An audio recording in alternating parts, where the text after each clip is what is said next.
Now your mama say oba driver for trotro drivers or mama pension scheme. Hey, JM. But you when you wanna oba now ka say ekuafo o pension scheme. I do bet now so one man ye hwea momu. The same pension scheme o ka so be am ekuafo. And oba be di president one man ye. Anka Mama akwaba wo frɛ me adwoa searching mesrel na wa subscribe to my channel mia notification bell no so for more news ebusuafo ene oman pani dada mahama egusua ehebo because 2024 ya baba to aba and both parties metre NPP na NDC obia ekensem na ebe ya ebe convince Ghana for no matter aba ede amano na oman pani dada mahama den sem ebe to dwa o kire se nyame ya na dom na 2024 Ghana for edutumi no ehye ni nsema obey president a obey make sure say trotro drivers obey more pension scheme oman penda da mahama wo kan nsemo na you see near ya wo me ne say Ghana for edwen say oman penda da mahama ye kan ya mpa ye wo kromi ha teachers, headmasters, nurses in Penifuno, Tetefono, and Ade, omo fie, our pension, pay, crown, to me fair mom. Driving near our candy car, driving in our candy car, no how candy car no me patch out. Or say any day. Or what candy car just get gunubotum. Where to your tax? Miss Ramity, me to your tax. And it just say, I want to cram back. Oh, I can say, oh, petrol, yatum, diesel, no. Ya to kakra and okofo car driver for no person kasa da na what omu dwetri na omu sikomo di baby as no person komo tini na and ye na ye fa trotro ye ho akire what so yi na begu lorry fare no so and as a wo free kanesi kra eba dakoma na ombetu ma age obeye 6 cedis and so 10 cedis driver for no say krofo we mo akọ pension no nya taxes ka oman penda da mahama so dukotua wonka rich oman penda da mahama nim say asem o kan nya no kware but o kana driver for ato abama no oman penda da mahama wo si kokwa akuafo omo kra de komo fata say wo mo e friend say mo pension scheme kokwa akuafo than drivers here weekend because omo na akuafo no omo drod omo hodi na do koko na ahia ode afemu ni na beye koko a wate akakra bi otin so akoko no aban no no omo first ebo no kwa na enhele nya he bia MPP pension his excellency ne pension na wato ode na hodi ado koko no obo mama na esi aketua bi mu de akọ edwaman so akọ sika kese ntika wo kra de ka wodi pension pay anke ho won fa so o pen dada mahama promise won nyamutu enende wa san so abehye bo drivers and the Ghana for be a man reply. You ain't reply on the mom and pay nada Mahama. Hey, Joe Mahama. From Joe, former president Mahama to say. Hey, Joe. Joe Mama. No, remember about it. So no, I can say do about what.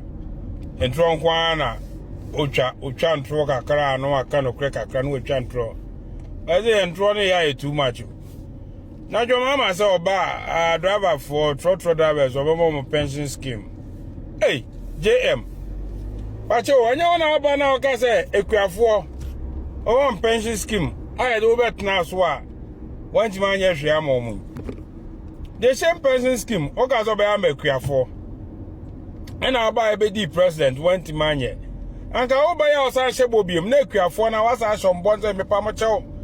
Ba ko na me ka say me element man ye ntimo ntoma me na me de me ba me ye already akuafo no say twomaja is also trotro drivers a driver for na obemon pension scheme agro any so John agro any so Ghana for money now why so that's all we need con dey sa pepepe Dr. Baumia lead baby Ghana for do na confidence of Dr. Baumia and it is a smart move so I see who say this man is very youthful.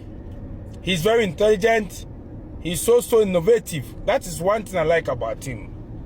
We're innovative. And then with me dream way, me fa we mra, me nyese. oh, just so innovative. And when you have such a gift in your country, you don't exchange such a person for obia on the obaya and takraboa krawan home mobile and confirm former President Mahama had the corruption do. I mean, somebody say, have you ever been corrupt before? Went to me and you know there. I mean, Dr. Baumia Babe Vice President for these years. I'll be Vice President. Ghana ni pay no bet me pay one samba. One aka. Oh, it's a corruption.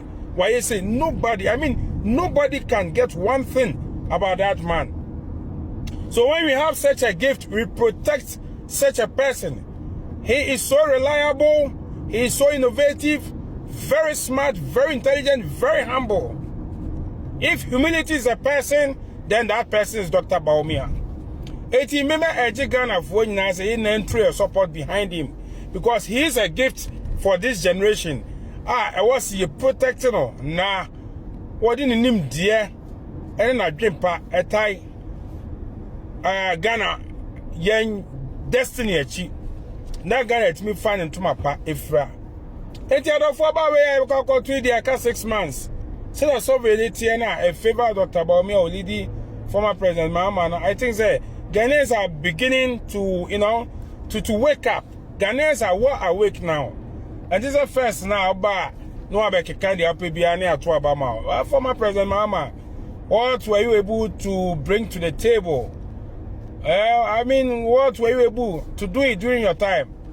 Mean to me, counter anything that I would advise someone to choose Mahama over Baumia. There's nothing for me to even to make that assessment. No, hell no.